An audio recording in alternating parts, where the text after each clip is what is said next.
Sa kulungan ang bagsak na isang lalaking wanted dahil sa pang-hold up umano. Mariin namang itinanggi ng suspect na hold-upper siya. May unang balita si James Agustin.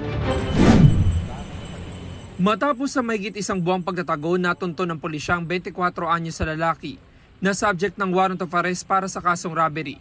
Sinilbi sa kanya na naloma pulis ang arrest warrant sa Barangay San Jose, Quezon City. Ayon sa pulisya, Hulyo ngayon taon na mang-hold up ang lalaki. Actually, dalawa po sila. Yung isa po ay nahuli na natin previously. At siya na lang po yung natitira sa warrant of arrest. Ang modus po ng subject ng warrant of arrest natin ay riding in tandem. So, grupo pa sila. So, pag may nakakikita po sila ng tiyempo, ng bibiktimahin nila, tinututukan po nila ito ng baril at kinukuha po ang cellphone. Sabi ng QCPD, notorious sa hold-upper na lalaki na nag-ooperate sa Quezon City at Maynila. Base po sa ating investigasyon, 4 na beses na po silang nahuli sa kasong robbery. At unfortunately, yung mga complainant po ng mga ating mga robbery incident ay hindi po nagpapail ng kaso kaya po nakakalabas. Ikawalo sa most wanted persons list ng pulisya ang akusado.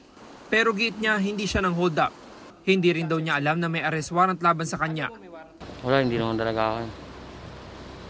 Pero nagnakaw ka? Hindi. Bakit ikaw kaya ang... Ako tinuro eh. Inihanda na ng pulisya ang mga dokumento para sa return of warrant. Ito ang unang balita. James Agustin para sa GMA Integrated News. Mga kapuso, para una ka sa mga balita, mag-subscribe sa GMA Integrated News sa YouTube. Sa mga kapuso abroad, subaybayan niyo po kami sa GMA Pinoy TV at sa www.gmanews.tv.